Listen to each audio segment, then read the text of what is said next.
माँ सरस्वती के चरणों में नमन करता हूँ। Good morning all the students. आज हम प्रेजेंट टेंस के चारों भागों को बनाने का नियम सीखेंगे।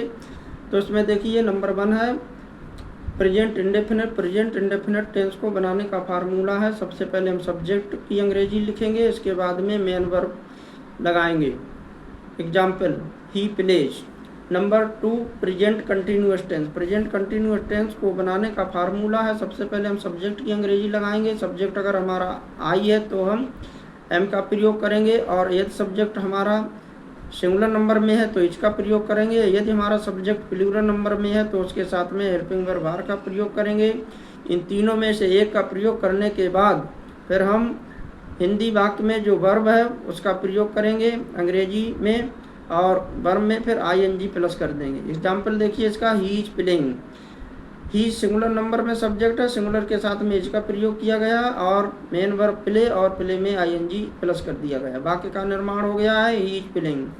Number 3 present perfect tense. इसको बनाने का नियम है, सबसे पहले हम सब्जेक्ट का प्रयोग करेंगे। सब्जेक्ट अगर हमारा सिंगुलर है तो हैज का प्रयोग करेंगे, सब्जेक्ट हमारा प्लूरल है तो हैव का प्रयोग करेंगे। इनमें से एक प्रयोग करने के बाद हम वर्ब की थर्ड फॉर्म का प्रयोग करेंगे। वर्ब की थर्ड फॉर्म का दूसरा नाम पास्ट पार्टिसिपल फॉर्म भी होता है। एग्जाम्पल देखिए, ही हैज प्लेड। यहाँ पर ही सिंगुलर नंबर में है सब्जेक्ट, सिंगुलर के साथ में हमने हैज का प्रयोग किया गया है, और वर्ब की थर्ड फॉर्म प्लेड हो गया है। Number 4 present perfect continuous tense.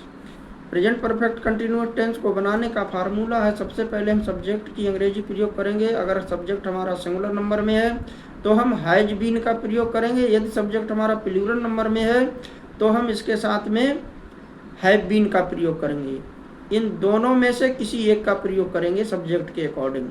इसके बाद में मेन क्रिया का प्रयोग करेंगे, और उसमें हम वर्ब में आईएनजी प्लस कर देंगे। इसका एग्जाम्पल देखिए, ही हैज बीन प्लेइंग। इसमें ही सब्जेक्ट है, ही सिंगुलर है, सिंगुलर होने के कारण हमने यहाँ पर हैज बीन का प्रयोग किया गया है, और मेन वर्ब प्ले है, प्ले में आईएनजी प्लस कर दिया गया है। अब इसमें हैज बीन का ही प्रयोग क्यों किया गया है? इसलिए किया गया है क्योंकि इसमें हमारा सब्जेक्ट सिंगुलर नंबर में है, इसलिए हमने हैज बीन का प्रयोग किया है।